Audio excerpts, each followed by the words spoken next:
Alors c'est dommage, nous n'avons pas la fin de la première lecture.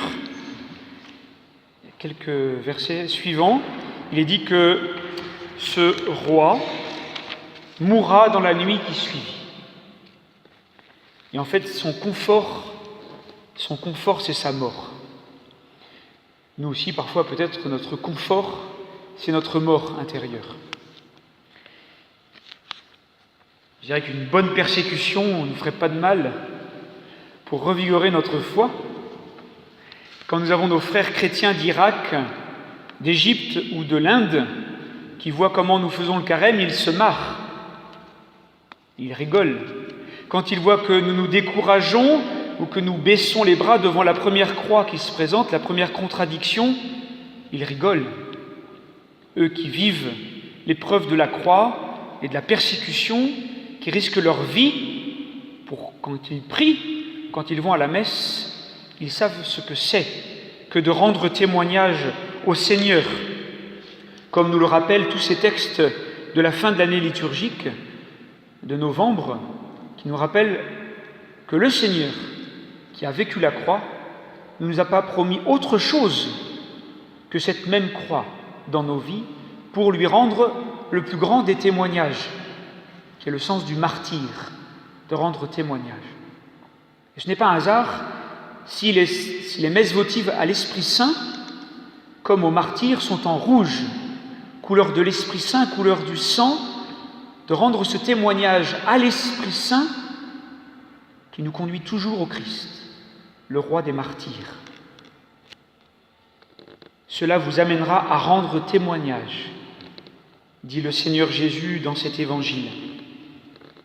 Reconnaissons que parfois, le confort dans lequel nous sommes est bien anesthésiant et nous empêche de vivre de cet Esprit Saint. Le confort, le bien-être peuvent nous bercer d'illusions de toute puissance,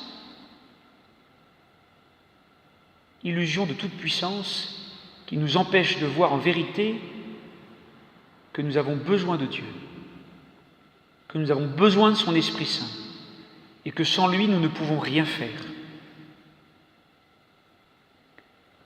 Saint Pierre,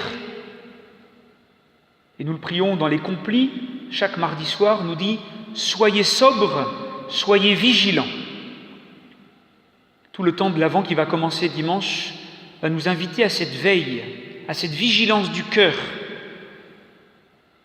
Et dans la Bible, nous retrouvons souvent cet ensemble de la vigilance et de la sobriété.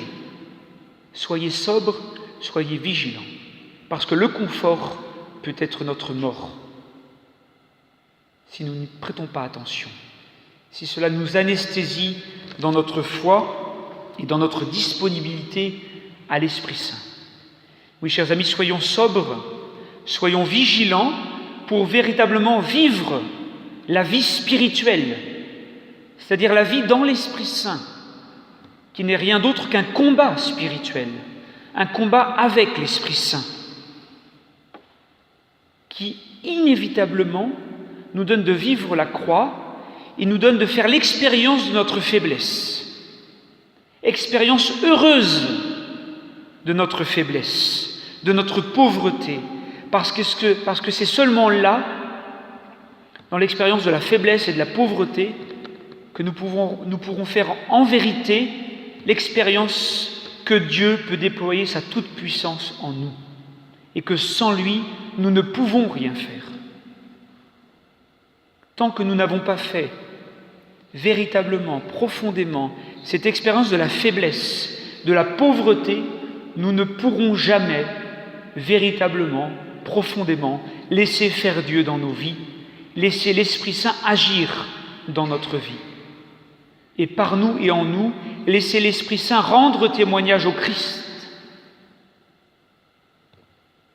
Alors, dans cette Eucharistie, demandons d'accueillir en vérité l'Esprit Saint, de faire l'expérience de notre faiblesse, de notre pauvreté, et par là de prier avec persévérance.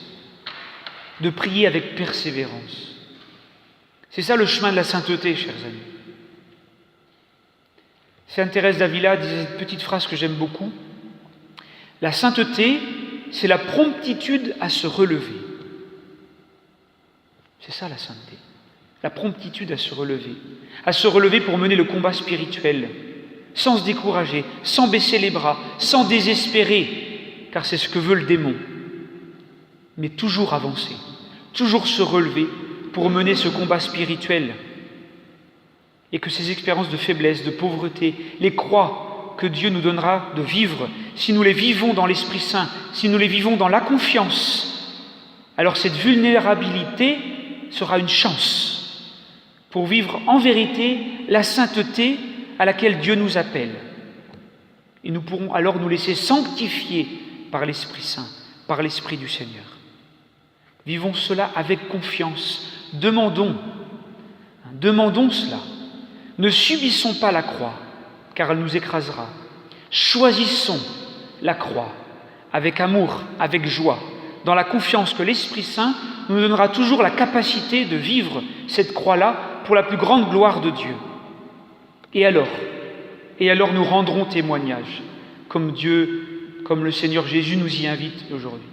Nous rendrons témoignage. Et nous laisserons en vérité Dieu rendre témoignage à travers nous, à travers nos faiblesses, à travers nos pauvretés, à travers nos croix, pour que la résurrection puisse éclairer nos frères et sœurs à travers les faiblesses de notre vie. Amen.